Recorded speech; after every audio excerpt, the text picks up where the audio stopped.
Anime is pretty great, right? There's so many genres, so many different stories that you can almost always find like a new and interesting series that grabs you by the balls and just doesn't let go. And almost every time this happens, in my case anyway, it's always been some kind of like hype-filled shonen or battle series that just grabs you and just like has you popping off every episode, you know, with the hype. Or it's like some emotional roller coaster romance series or drama that keeps you on the edge of your seat, and you know, every episode you're just desperate to see what happens next. And you know, my only complaint when it comes to series like this is that the more you watch of them, the more used to these kind of feelings that you get, which as a result somewhat reduces the effectiveness of them. If you get what I'm trying to say. And that's always been the case with me, anyways. Certainly in more recent times. I guess like another cases or like a more recent example would be like My Hero Academia's most recent season, season 4, the one with Overhaul. I remember when I was reading the equivalent chapters and thinking, oh my fucking god, I can't wait to see this animated, like, and see the response from all the anime only viewers. Like, this is gonna be so cool to see. And then it finally happens, and you know, it was cool, don't get me wrong, but something was just like off, I guess. It just didn't quite hit different, or certainly didn't hit as hard as when I was reading those chapters. And you know, like most people, I got into anime at a young age, and it all started with Dragon Ball. I remember going to a friend's house and watching episodes in who knows what order, and it was on a version of Sky here in the UK, which is basically like cable TV, that no one even uses anymore. I think it was called NTL. And the episodes will always be out of order, as I said, but I have such like a vivid memory of the original series, Goku versus TN, and it's when Goku uses the Kamehameha to push himself into TN, and then they go flying, and Goku hits a truck and hits the ground first and loses. I have such a, like, it's so strange to recall that on its own, but like, I fucking loved it at the time. And then from here, you know, I would watch whatever else would eventually make its way to British television. So Naruto and One Piece, I think, were like the two big ones. If we're excluding stuff like Pokemon and Yu-Gi-Oh, I would say that, yeah, Naruto and One Piece were the two big ones that came over here. I remember having like a complete awakening after watching my personal favorite anime of all time, which is Tengen Toppa Gurren Lagann. After that, I just tried to watch, I would just watch anything, because the way I got into Gurren Lagann was like through like a YouTube video. It was like a clip. Could have even been an AMV. I saw a clip from like an AMV or something, and I was like, yo, what was that? And then like, you know, scroll down, look at the comments, see the sources of every timestamp, and yeah. So after that, I was just like, well, now I'll just try everything, because I found Gurren Lagann through doing this. So anything else I find that even tickles my fancy just a little bit, I'll just check it out. And so many summers in high school, all the way through to university, I would spend just marathoning series after series, any and all genres. I was just completely hooked on this form of entertainment that was anime, right? And like, good God, I wish I could just go back and do that. Like, I can't. I find it hard to just hammer series after series after series nowadays. Following anime week by week is like, you know, you have the slog of, oh, I have to wait a week again. You know, if it's hype, it's like, for God's sake, man, why do I have to wait a week? And then you go, oh, well, fuck it, I won't watch week by week. I'll just wait for it all to come out, and then I'll binge it. And then you never get around to binging it because you meet the previous issue of just not being able to just hammer a series like that anymore. Shit. But, I mean, you know, we all... That's just... I think that's just how it goes with anime. You have, like, this honeymoon period, and then it feels like everything's just a commitment when really we're just fucking watching some anime. And I would say I probably went through the usual steps that most like Western anime fans go through. Watch the dub, get frustrated waiting, watch the sub, then you can't go back to the dub, and then you get super invested in a series, and then you go and read the manga.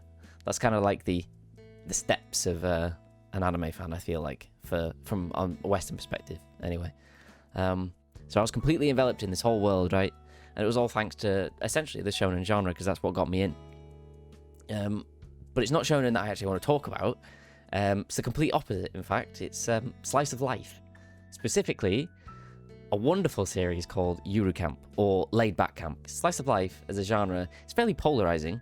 Not like aggressively polarizing, I guess, but just you either really enjoy it or you just have zero interest in it. And what I mean is, like, essentially you're just watching anime characters live out their lives day by day, right? You know, usually nothing particularly insane happens, nothing exciting, or like crazy, as in like by shonen standards or drama standards.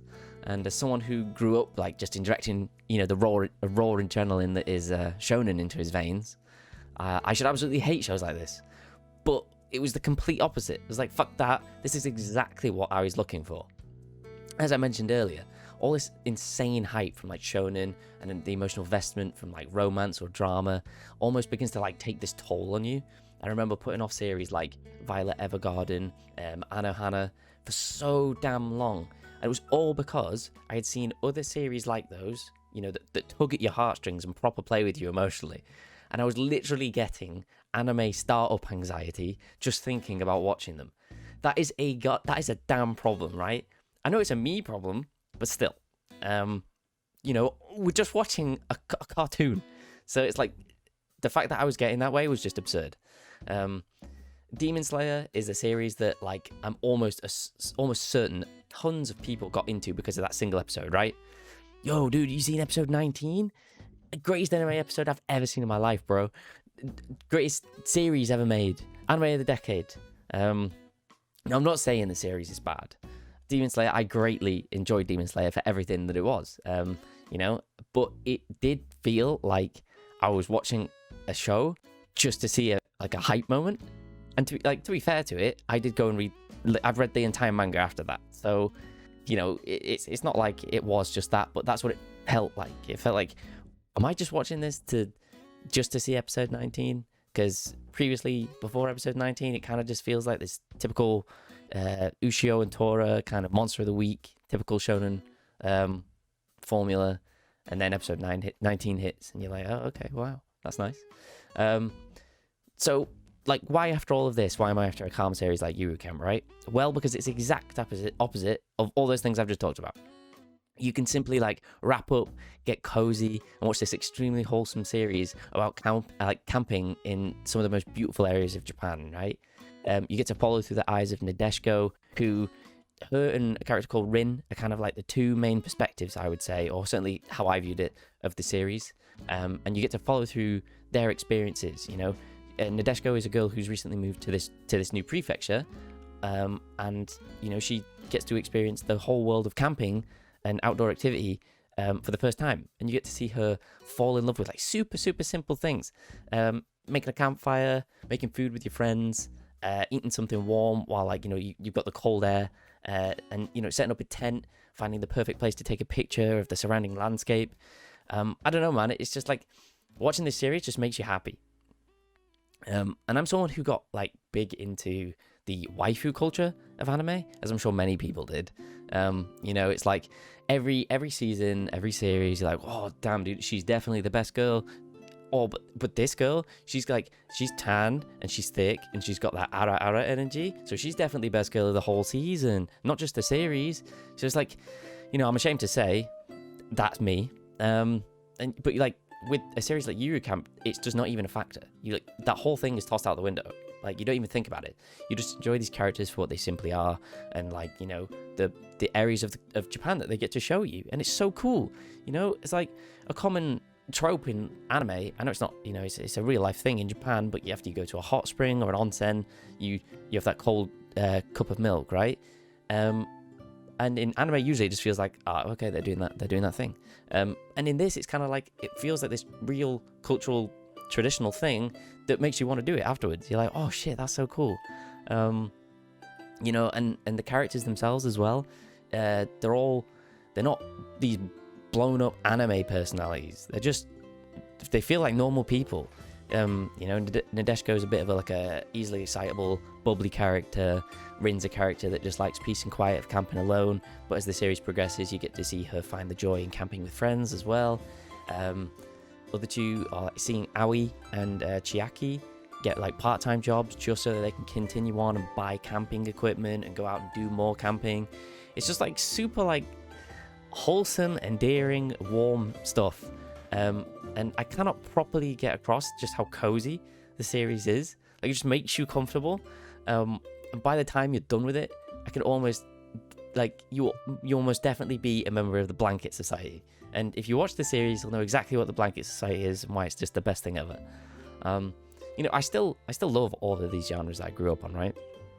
In fact, there aren't many genres of anime where, you know, I saw things and I'd be like, you know, that's a horror or like a, you know, something like that. I never outright refuse anything. I'm just like, I'll give it a go. I guess I just needed something to like calm myself or give myself something just a little bit different after, you know, like a change of pace after watching like shonen and all these hugely emotionally invested series for like such a long time. Honestly, I don't even know what this video is really about.